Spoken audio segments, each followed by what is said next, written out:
बिहार समाचार में आपका स्वागत है। चलिए जानते हैं बिहार के फटाफट बड़ी खबरों को।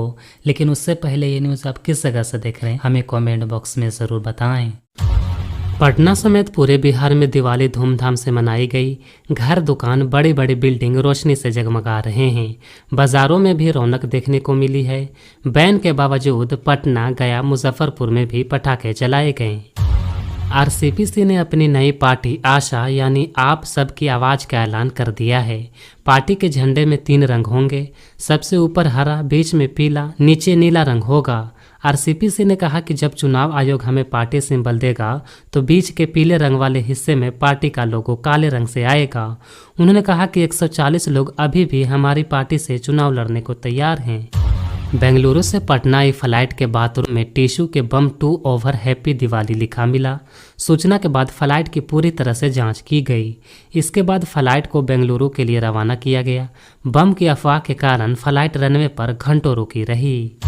समस्तीपुर पुलिस लाइन में बाथरूम में एक महिला सिपाही का शव मिला है।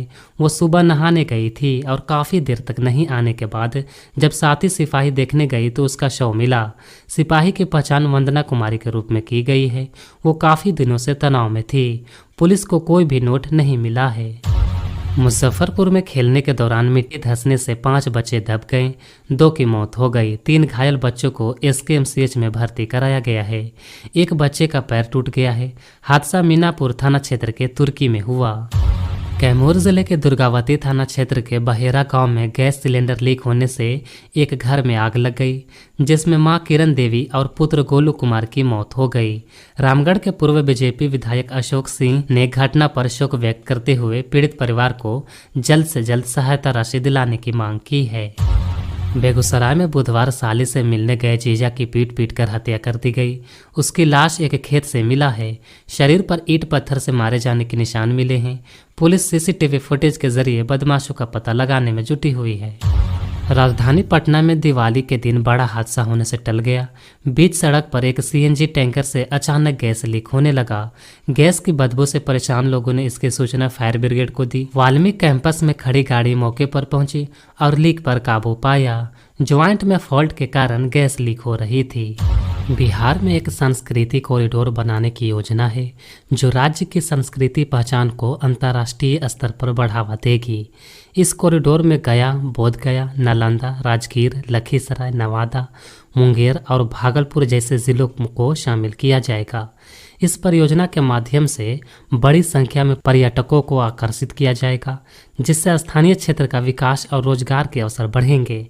कला, संस्कृति और युवा विभाग ने इसकी तैयारी शुरू कर दी है। बिहार के उप मुख्यमंत्री विजय कुमार सिन्हा जल्द ही मुख्यमंत्री को इस प्रस्ताव को प्रस्तुत करेंगे।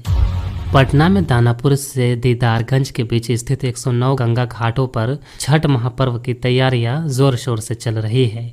जल संसाधन विभाग की टीम शुक्रवार को इन घाटों पर जल स्तर की मापी करेगी। साथ ही घाटों पर बैरिकेडिंग की व्यवस्था की जा रही है, जिसमें पानी की गहराई अधिकतम 5 फीट रखने का निर्देश दिया गया है। घाटों की सुरक्षा और भीड़ पर नजर रखने के लिए सीसीटीवी कैमरों की व्यवस्था की जा रही है। सुपौल के वीरपुर अनुमंडलीय अस्पताल में सड़क दुर्घटना में घायल युवक की मौत के बाद परिजनों ने अस्पताल में हंगामा और तोड़फोड़ की। इस घटना के बाद 4 थानों की पुलिस मौके पर पहुंची और परिजनों को शांत करवाया। परिजनों ने डॉक्टर शैलेंद्र दीपक पर इलाज के बजाय स्वास्थ्य प्रबंधन के साथ शराब पार्टी करने का आरोप लगाया है, जिससे डॉक्टर दीपक को भागकर थाना जाना पड़ा। जन स्वराज के पार्टी के संस्थापक प्रशांत किशोर ने एक देश एक चुनाव की नीति का समर्थन किया है। उन्होंने इस नीति पर भारतीय जनता पार्टी की नीयत पर भी सवाल उठाए।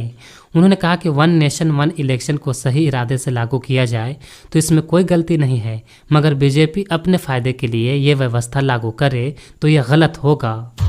बिहार के समस्तीपुर जिले के दलसिंह सराय में गुरुवार दोपहर करीब 12 बजे एक कार की टक्कर से एक किसान की मौत हो गई और एक किशोरी गंभीर रूप से घायल हो गई।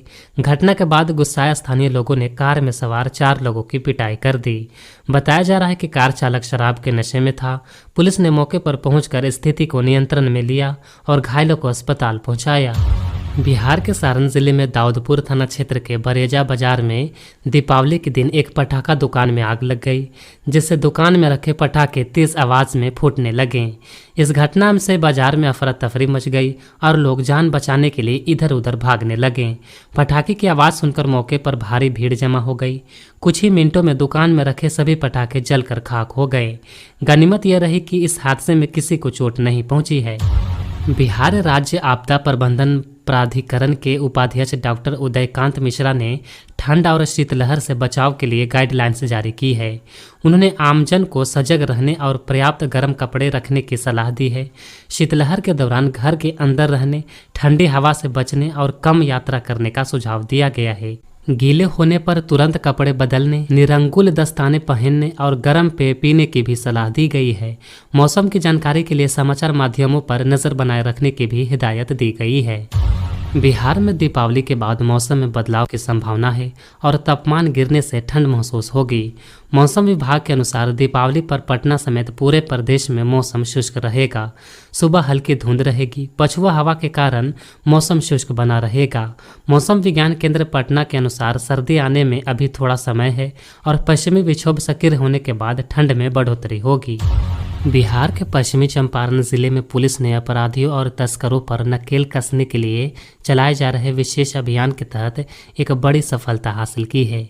एसपी शौर्य सुमन के निर्देश में सहोदर पुलिस ने कामता फॉर्म के पास वाहन चेकिंग अभियान के दौरान 27 किलो गांजा के साथ एक तस्कर को गिरफ्तार किया है। पटना सिटी के चौक थाना क्षेत्र के हरमंदिर गली में एक खिलौने दुकान में अचानक आग लग गई, जिससे आग ने तेजी से विकराल रूप ले लिया। घटना से आसपास के इलाके में अफरा तफरी मच गई। सूचना पर फायर ब्रिगेड की टीम मौके पर पहुंची और घंटों की मशक्कत के बाद आग पर काबू पाया गया। इस हादसे में लाखों रुपए के नुकसान की आशंका है।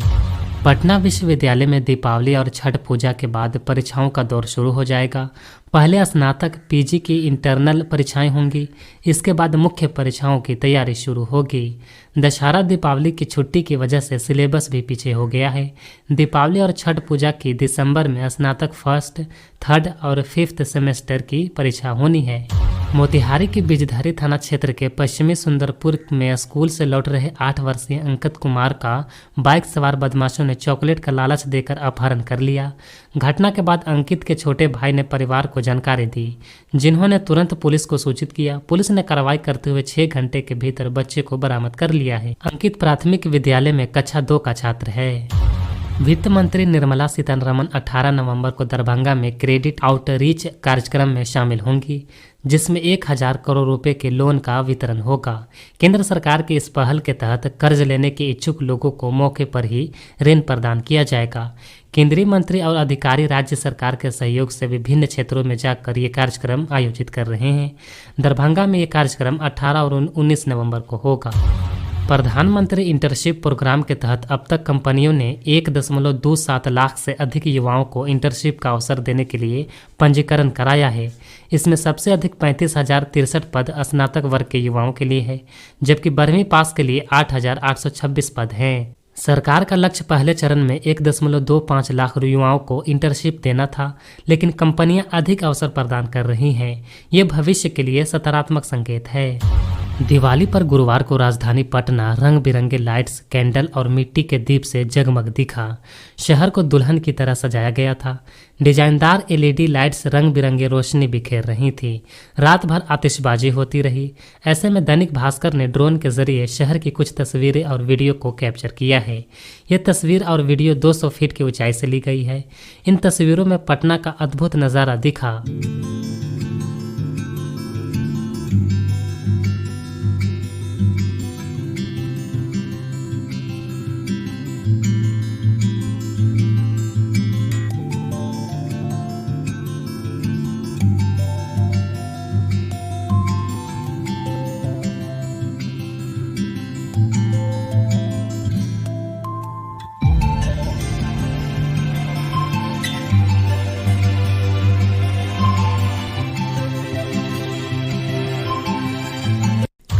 दीपावली के अवसर पर प्रधानमंत्री ने गुजरात के कच्छ जिले के पास भारत पाक सीमा पर बीएसएफ के जवानों के साथ दीपावली का पर्व मनाया। उन्होंने जवानों को दीपावली की बधाई दी और संबोधित करते हुए कहा कि उनके साथ पर्व मनाने से उनकी दीपावली की मिठास कई गुना बढ़ गई है। प्रधानमंत्री ने इस दीपावली को खास बताते हुए इस बार अयोध्या में भगवान राम 500 वर्षों बाद अपने भव्य मंदिर में विराजमान हुए हैं। उन्होंने देश की सुरक्षा में तैनात सभी जवानों और देशवासियों को दीपावली की शुभकामनाएं दी। स्पेन में लगातार हो रही बारिश की वजह से भीषण बाढ़ का सामना करना पड़ रहा है। इस भीषण बाढ़ की वजह से अब तक कम से कम 95 लोगों की मौत हो गई है। इसके अलावा अलग अलग जगहों पर रिहायशी इमारतों और सार्वजनिक जगहों को भी भारी नुकसान हुआ है। बाढ़ की वजह से देश भर के अलग अलग हिस्सों में सड़कें और रेल की पटरियां भी टूट गई हैं। सुरक्षाकर्मी राहत और बचाव अभियान में जुटे हुए हैं। दिल्ली में सर्दियों की शुरुआत के साथ ही वायु गुणवत्ता लगातार बिगड़ रही है। दिवाली के दिन सुबह दिल्ली का हवा गुणवत्ता गंभीर श्रेणी में दर्ज की गई, जिसमें आनंद विहार का AQI 419 तक पहुंच गया, जो कि गंभीर स्तर का संकेत है। दिल्ली के अन्य क्षेत्रों में भी AQI 300 से 400 के बीच रहा, जो खराब से बहुत खराब श्रेणी में आता है। वायु प्रदूषण के कारण धुंध की समस्या बढ़ गई है और इसे नियंत्रित करने के लिए एंटी स्मोग वाहन से सड़कों पर पानी का छिड़काव किया जा रहा है।